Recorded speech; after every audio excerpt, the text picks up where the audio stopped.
Seelbeck, the rabbi from another planet. Please like, share, and subscribe, and ring the little bell so you're down there, I think, somewhere. So you're notified of when new videos drop.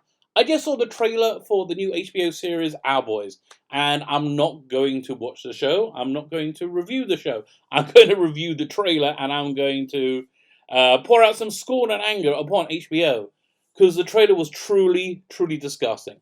It dealt with the 2014 Gaza conflict. So if you don't know, I was there. I lived through it. I'll tell you exactly what happened. If you can say it started when there were three schoolboys around 14 to 16, I can't remember how old, were kidnapped by Hamas. And something very rare happened in Israel, something that I've never seen before and haven't seen since. So Israel and Jews in general are a very fractured people. We are made up of lots and lots and lots of tiny subgroups. Most of them absolutely hate each other. Both of them, I think, they're just terribly wrong about everything. But I have to say, that as an aside, one of the things I like, I live in Israel. One of the things I genuinely love about the Israeli army is my daughter just went in the army. My son's been in the army for a few years, and she went in with a bunch of people who are from different factions. We are from one faction. She went in with different, and that experience brings them all together, which I just love that. The more unity we can have between peoples, the better. But anyway, so something really weird happened is that the entirety of Israeli Jewry, at least, I didn't live in, I'm not in England or America, united. We united, and we all prayed together. It didn't matter if you're an atheist or if you're a practicing Jew. We all honestly prayed together for these boys' safe return, and we all kind of knew it wasn't going to happen. So about a month later, the bodies were found, and at the time, the Netanyahu said, "Okay, listen, we could go to war, we could have a conflict, or we could de-escalate." He genuinely tried to de-escalate things. Said, "Calm will be met by calm."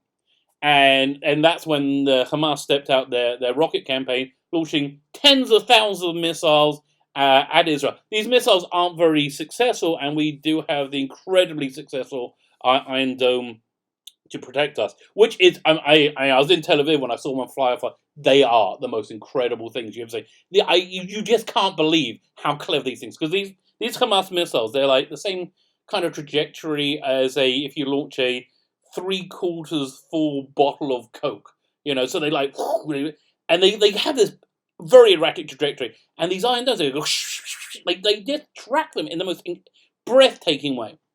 But we shouldn't have to live that way. We shouldn't have to live cowering in bunkers and spending tens of millions of dollars for just so we don't get killed. And quite frankly, the Palestinians shouldn't be living the way they're living either. The life in Gaza is a nightmare, and it's essential, and it's a nightmare because they have Hamas as a government. But anyway, so something else happened around the same time.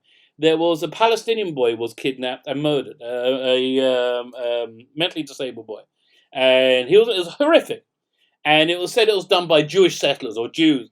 And so this HBO show wants to put some form of moral equivalency between Israel and Hamas by using these two instances, and it's not true. It's an utter lie, and it's a racist lie, because here's the difference. And again, I was there. I lived through this. This was only a few years ago. It was when this Palestinian boy was murdered. The reaction of Jewish society was just complete horror. Firstly, it was denial. Me too. It was in utter denial. We don't do that. I can't believe Jews would do that. And again, if you're not Jewish, that this is the truth. We really felt that it's just not possible. We thought it was a lie. We thought it was a setup. We did it, and then it came out that it was, and we it was actually done by people with psychological problems. Like recorded psychological problems. But the reaction is just utter horror, shame. It was the most incredible shame I've ever seen. We were mortified.